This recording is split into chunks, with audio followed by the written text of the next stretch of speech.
Shalom, shalom, que Yahweh los bendiga en el nombre de Yahshua. Vamos a leer la parábola de el hijo perdido, que también está relacionada con la parábola de la oveja perdida. La del hijo perdido está en Lucas, Gilel, capítulo 15, versículo 11, pero la de la oveja perdida, que están ligadas, está en el 1. Dice, los cobradores de impuestos y pecadores seguían reuniéndose alrededor de Yahshua, mal llamado Jesús. Dice, y los perushim y los maestros de la Torá, los fariseos y los maestros de la ley, continuaban murmurando, diciendo, este hombre recibe a los pecadores y aún come con ellos. Así que les contó esta parábola. Si uno de ustedes tiene 100 ovejas y pierde una de ellas, ¿no dejará las 99 en el desierto y va tras la perdida hasta encontrarla? Cuando la encuentra, la levanta en sus hombros alegremente y la carga, y cuando regresa a su casa, llama a todos sus amigos y vecinos, los reúne y dice, vengan, celebren conmigo, porque he encontrado la oveja perdida. ¿Quién es la oveja perdida dentro de esta parábola? Tanto como en el hijo pródigo como en la oveja perdida, Yahshua está hablando de Israel. Él no habla de una religión nunca. Y lo vamos a ver más adelante, cuando termine el video. Y también conforme vayamos leyendo la de el hijo perdido. El hijo perdido es una referencia o una alegoría a Israel que se ha perdido, que se ha extraviado, que ha dejado a su padre, ha dejado los mandamientos tal cual como lo dice aquí dentro de las parábolas que vamos a leer. Ahora sí, en el versículo 11, otra vez Yahshua dijo, ¿a quién le está diciendo esto? Se lo está diciendo a los fariseos, a los maestros de la ley. Recordemos que los fariseos y los maestros de la ley sabían la Torá, o sea, la estudiaban, sí, es verdad, eso está bien, y también la hacían, pero el problema es que ellos la torcieron, la ley, y como hoy en día igual la tuercen. Ellos estudiaban Talmud y estudiaban Cábala. El Talmud y la Cábala, que ya tenemos un par de videos que habla de eso, más bien deberíamos hacer más porque es un tema largo, es una ley que ellos mismos se inventaron, es una ley de hombres, es una ley que no tiene que ver con la ley de Yahweh. Entonces, ellos en vez de hacer un bien al enseñar esta ley, tanto en aquel entonces como ahora, lo que han hecho es desviar el corazón de las personas y causar confusión. Lo mismo que han venido a hacer todas las religiones que existen hoy en día. Pentecostales, luteranos, testigos de Jehová, católicos, mormones, etcétera, etcétera. Más de 4000 religiones, todas han venido a confundir a las personas. Y la principal enseñanza es desviarse de la Torá. Los judíos ortodoxos no enseñan Torá, ellos enseñan Talmud y Cábala, que no tienen nada que ver con la Torá. Y lo que son los cristianos también dicen que la Torá se abolió, pero curiosamente cuando leemos el Tanakh y el Brit Hadashah, el Antiguo y Nuevo Testamento, nos damos cuenta de que se menciona la Torá todo el tiempo, hasta en Apocalipsis se menciona la Torá. Y la promesa de Yahweh de los últimos tiempos, que esa promesa tiene que ver con el nuevo pacto, ese nuevo pacto es poner la Torá en el corazón de todas las personas, que eso todavía no ha sucedido, va a suceder cuando se restaure el mundo. Entonces, ¿qué somos? Nosotros no somos religión, nosotros somos pueblo de Israel disperso por todas las naciones del mundo. Y Yahshua, al hablar de estas parábolas, él lo que hace llamar es a su pueblo Israel a que regrese a su padre. Para regresar a su padre hay que estudiar la Torá. Vamos a ver, dice la parábola del hijo pródigo. Otra vez Yahshua dijo, un hombre tenía dos hijos. ¿Quiénes son estos dos hijos? Recordemos que está la tribu de Yahudá, que se unió a la de Benjamín hace mucho tiempo, cuando se dividió Israel. Israel compone 12 tribus, no solo compone una tribu que se llama judíos, no, se dice Yahudí, pero bueno, no solo compone una tribu que se llama judíos, sino compone 12. Cuando Israel se quebró después de la muerte de Salomón y que vino el hijo de Salomón a reinar y reinó mal y se dividió, se fueron 10 tribus hacia un lado, digamos, de Israel, y quedó la de Yahudá y la de Benjamín juntas.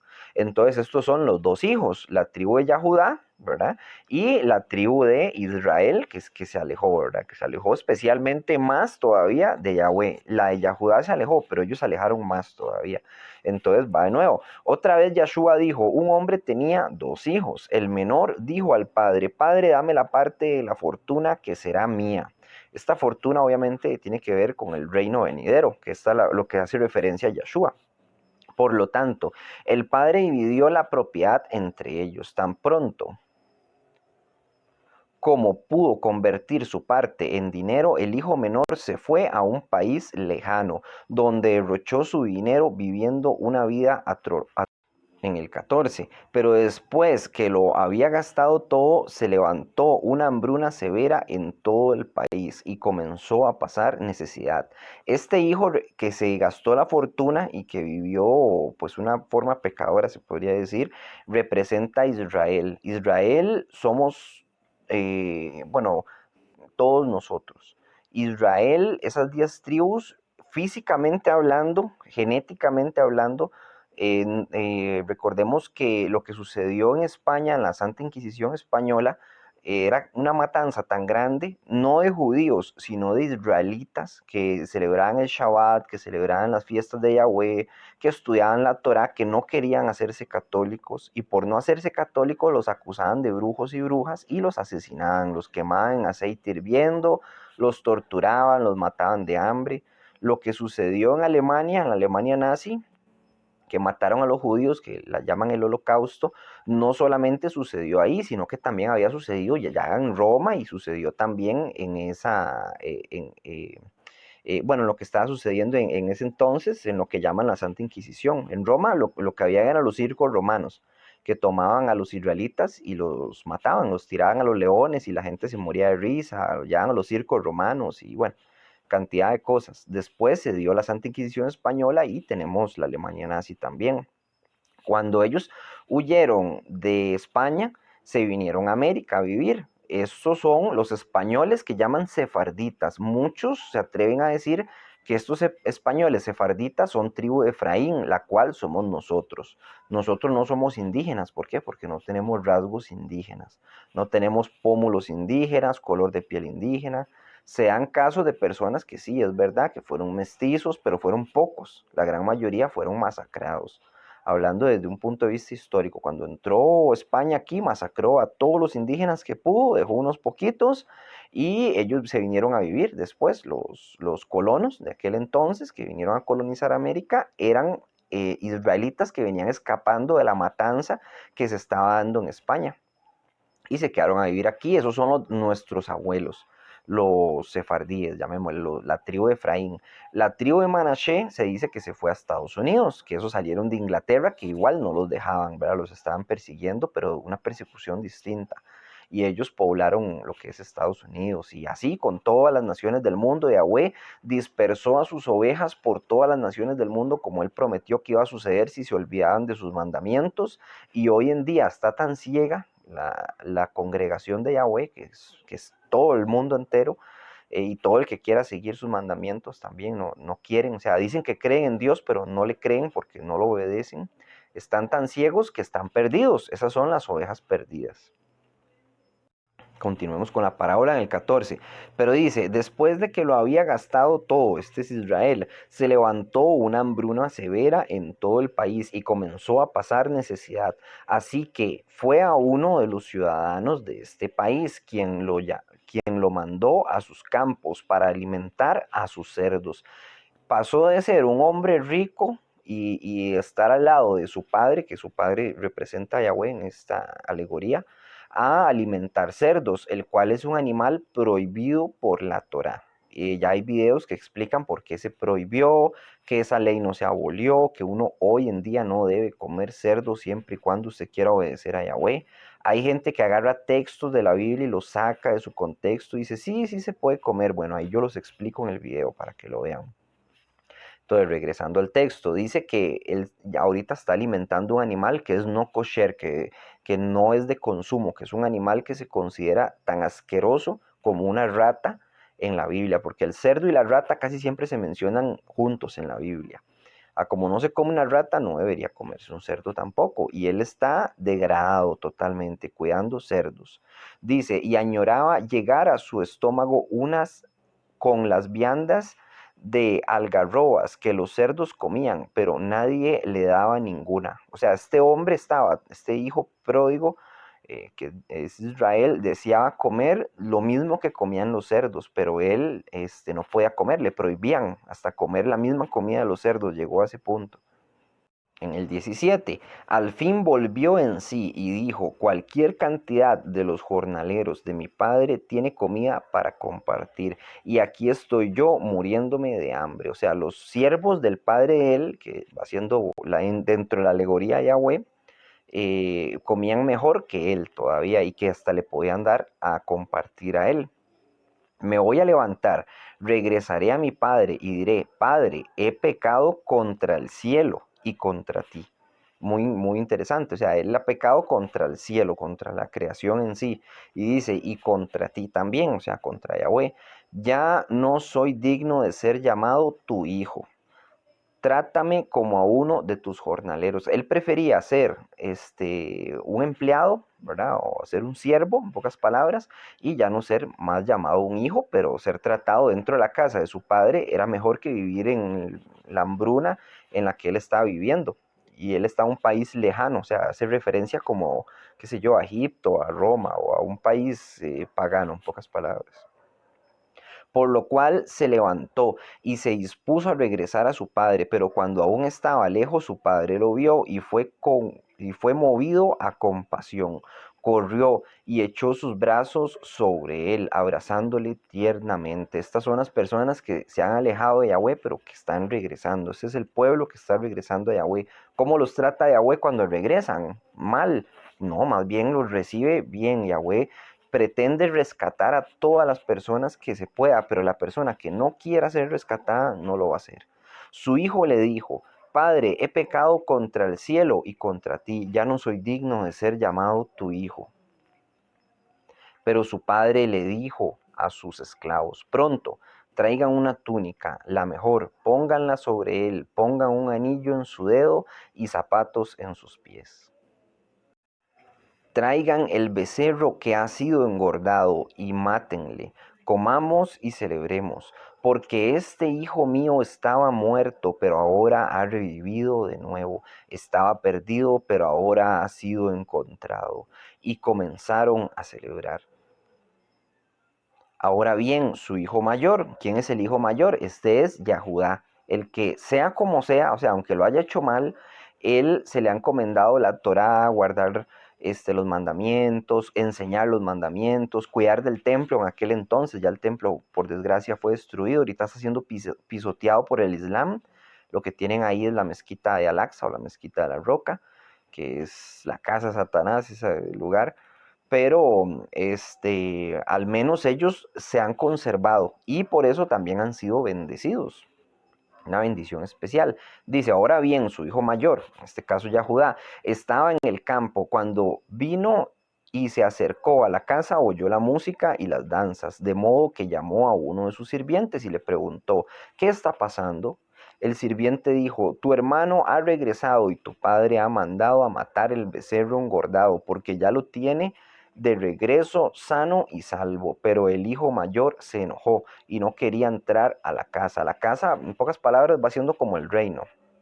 Y Yahudá está enfadado porque Israel ha sido pecador por mucho tiempo y a pesar de su mala conducta está siendo tratado de nuevo como de la realeza, está siendo puesto en la mesa como un hijo cuando realmente no se lo merece por haber actuado tan mal. Pero bueno, dice, mira, respondió el hijo, yo he trabajado para ti por todos estos años y jamás he desobedecido tus órdenes. Esto es Yahudá en pocas palabras, porque Yahudá de verdad que sí ha conservado los textos, los mandamientos, no ha permitido que la Biblia sea adulterada en el hebreo, en el original. O sea, ellos eran los que traducían los textos, ¿verdad? Ellos eran los escribas. Y de verdad que ellos sí han protegido muchas de las costumbres, pero por desgracia también las han adulterado. Pero bueno, esta es Yahudá que le está diciendo a Yahweh, yo trabajé para usted siempre, y ahora vienen estos de Israel, ¿a qué? ¿A qué vienen aquí? pero nunca me has dado un cabrito para celebrar con mis amigos.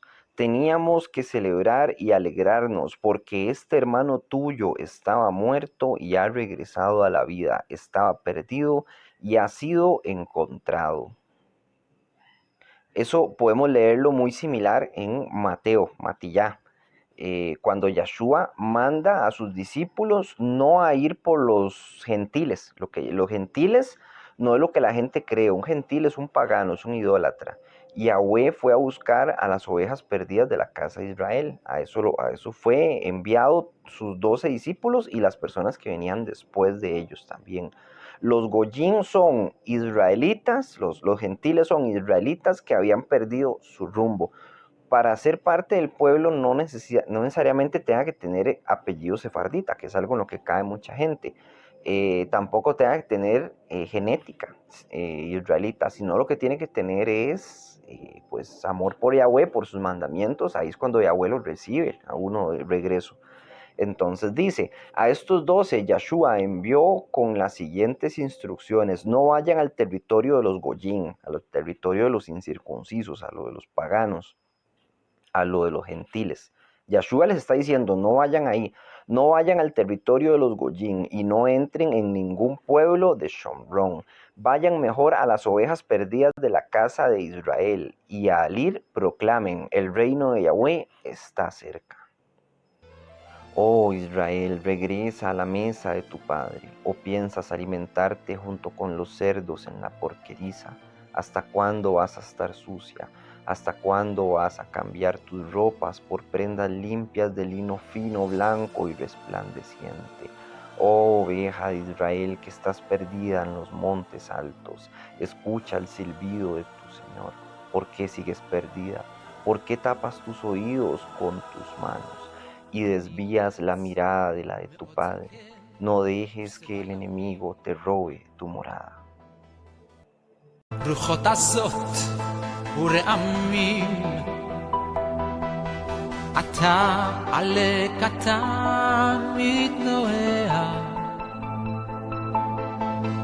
בטוח בעצמו הכל יודע.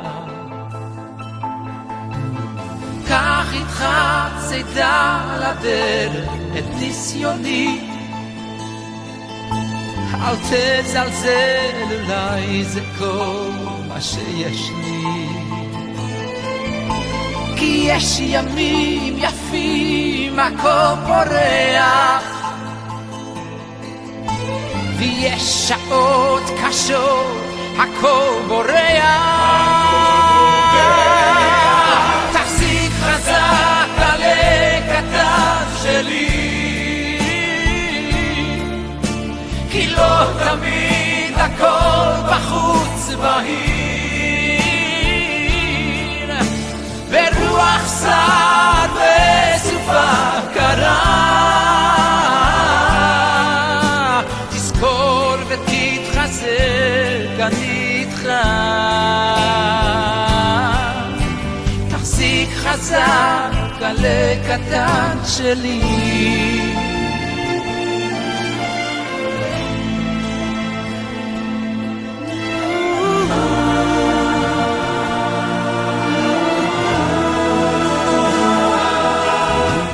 ולא תמיד הכל נכון, הכל מובן. חיים זה לא שיעור חשבון, זה גם מבחן. עכשיו עלה קטן, הכל רגוע, אך מרחוק אולי ענן מגיע. קח איתך צידה לדרך את ברכתי, חצי הכוס היא מלאה, תזכור תמיד. וכשהשמש אל הים שוקעת, אל תדאג, מחר היא שוב זורחת. תחזיק חזק עלה קטן שלי, כי לא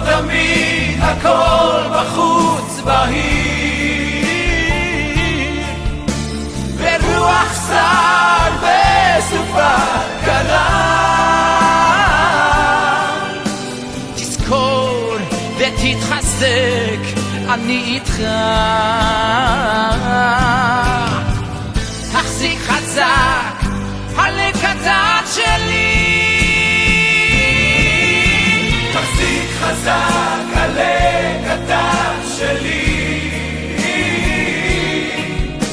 כן לא תמיד הכל בחוץ בהיר.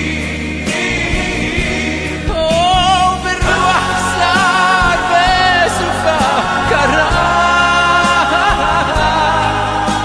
תזכור ותתחסר, אני איתך, אני איתך.